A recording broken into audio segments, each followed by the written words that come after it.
Just like a busy day at a restaurant, a website can easily look squashed and busy. With waiters having to maneuver their way around and customers' chairs up against each other, it can get messy.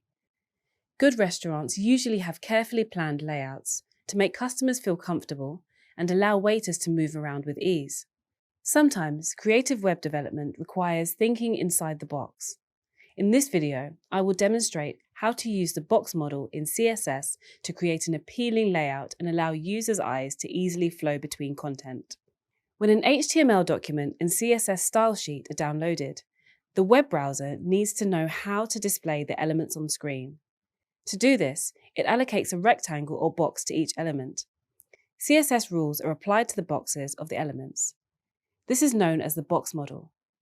Every box consists of 4 parts: the content, the padding, the border, and finally, the margin. The content is the actual content of the element, like the text or the image. Its size is known as the content width and content height. Browsers are clever, and by default, they will calculate the width and height based on the content itself. Fortunately, developers can control the size to manipulate the layout. You can do this by applying CSS rules to the content, such as width, maximum width, height, minimum height, and maximum height.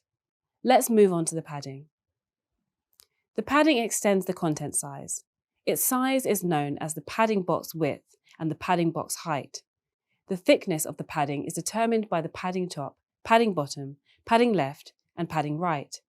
The padding box width can be calculated as content width plus padding left side plus padding right side.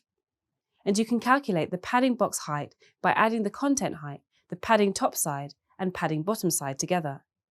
Next, let me show you how you set the border. The border goes around the padding and content. Its size is known as the border box width and border box height. You can set different types of borders, such as solid border or a dashed border. To understand how this plays out practically, I will demonstrate the HTML, the CSS style, and the physical border. To set the border, you can write border width thin, border width medium, and border width thick. Now, let me share with you a pro developer tip to help you calculate the size of your HTML elements when working with the box model.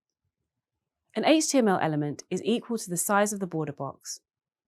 To get the border box width, you add the padding box width plus the border left side plus the border right side, and you can calculate the border box height by adding the padding box height and the border top side as well as the border bottom side.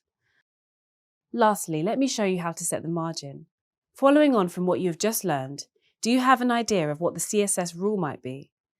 The margin extends the border area to separate the element from its neighbouring elements. Its size is known as the margin box width and margin box height. To specify the margin sides, you write margin top followed by the value. The margin bottom, margin left, and margin right follow the exact same notation. You can also set the padding, border, and margin with shorthand properties, but more on this later. Lastly, let's calculate the size of the margin box. Can you guess how? The margin box width can be calculated by adding the border box width, the margin left side, and the margin right side together. To get the margin box height, add the border box height, margin top side, and margin bottom side together. To easily remember this, think of the content as yourself. The padding is like the thickness of your clothes. The border is like the silhouette or outline, and the margin is the personal space between you and another person. In this video, I've opened the box model for you. Inside it is the content, and around it flows the padding. The border fits around the padding, and lastly, the margin is the empty space keeping elements apart. You will work with the box model in every website you develop, so I encourage you to start practicing with it in your designs.